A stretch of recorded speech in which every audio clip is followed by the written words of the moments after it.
ဒီနေ့ကျွန်တော်ရဲ့ဗီဒီယိုလေးမှာစီးပွားပြေးဟန်ဒီယန်ရဲ့စိတ်ပြောတဲ့အခါဘောင်ရှောက်စိတ်ပြောရှင်ရဲ့ကောင်းကျိုးတွေကိုပြောပြပေးသွားမှာဖြစ်ပါတယ်ဗီဒီယိုလေးမစခင်ကျွန်တော်ရဲ့ YouTube channel လေးကို like and subscribe လုပ်ပြီးတော့အားပေးကြပါအောင်လို့တောင်းဆိုချင်ပါတယ်ကျွန်တော်ရဲ့ဗီဒီယိုတိတ်တဲ့တင်တိုင်းအမြင်မြင်ရဖို့အတွက်ဘယ်နာကခေါင်းလုံးလေးကိုတစ်ချက်နှိုက်ပြီးတော့အော်လုပ်ထားပေးဖို့မမဲ့ပါနဲ့နော်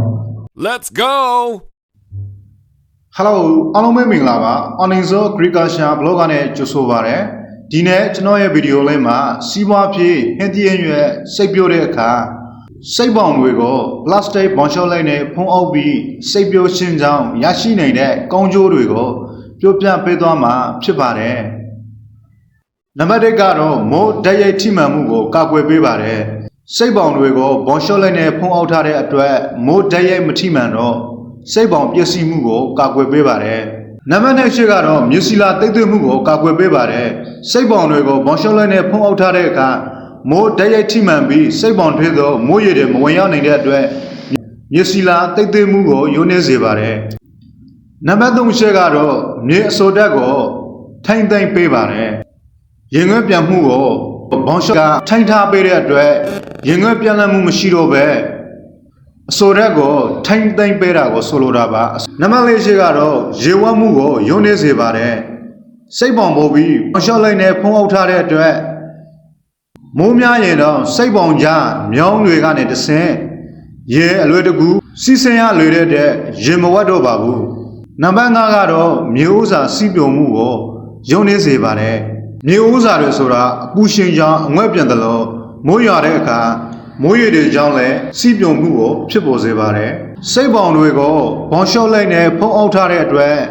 မြေဥစာစီးပြုံမှုကိုယုံနေသွားစေပါတယ်အချက်ကတော့မြေစီလာတိတ်ဆောက်မှုကိုယုံနေစေပါတယ်မိုးရွာလို့ရှိရင်မိုးရေတွေကမြေတွေကိုတိတ်ဆောက်ပြီးစိတ်ပေါင်တွေကိုပျက်စီးတတ်ပါတယ်စိတ်ပေါင်တွေကိုဘောင်ရှော့လိုက်နဲ့ဖုံးအုပ်ထားတဲ့အတွက်မြေစီလာတိတ်ဆောက်မှုကိုယုံနေစေပါတယ်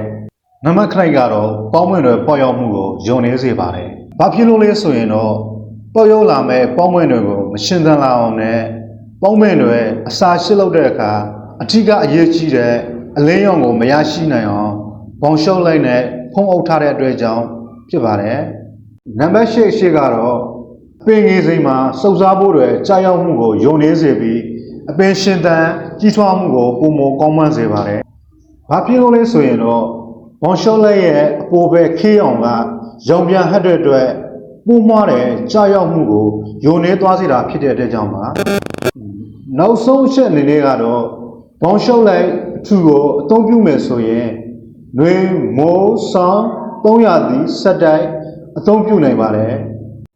ဟုတ်ကဲ့ဒီနေ့ကတော့ဒီလောက်ပါပဲနောက်ထပ်ဗီဒီယိုတွေမှာလည်းဟန်ဒီဟန်ရွယ်စိတ်ပြိုးရင်နင်းလန်းကောင်းများကိုထပ်မံတင်ဆက်ပေးသွားမှာဖြစ်တဲ့အတွက်ဗီဒီယိုအသစ်တွေတင်တိုင်းလည်းအားပေးကြပါအောင်လို့တောင်းဆိုချင်ပါတယ်ကြည့်ရှုပေးကြတဲ့သူအားလုံးကိုအထူးပဲကျေးဇူးတင်ရပါတယ်နောက်ထပ်ဗီဒီယိုတွေမှာထပ်မံတော့အားလုံးကိုနှုတ်ဆက်လိုက်ပါတယ်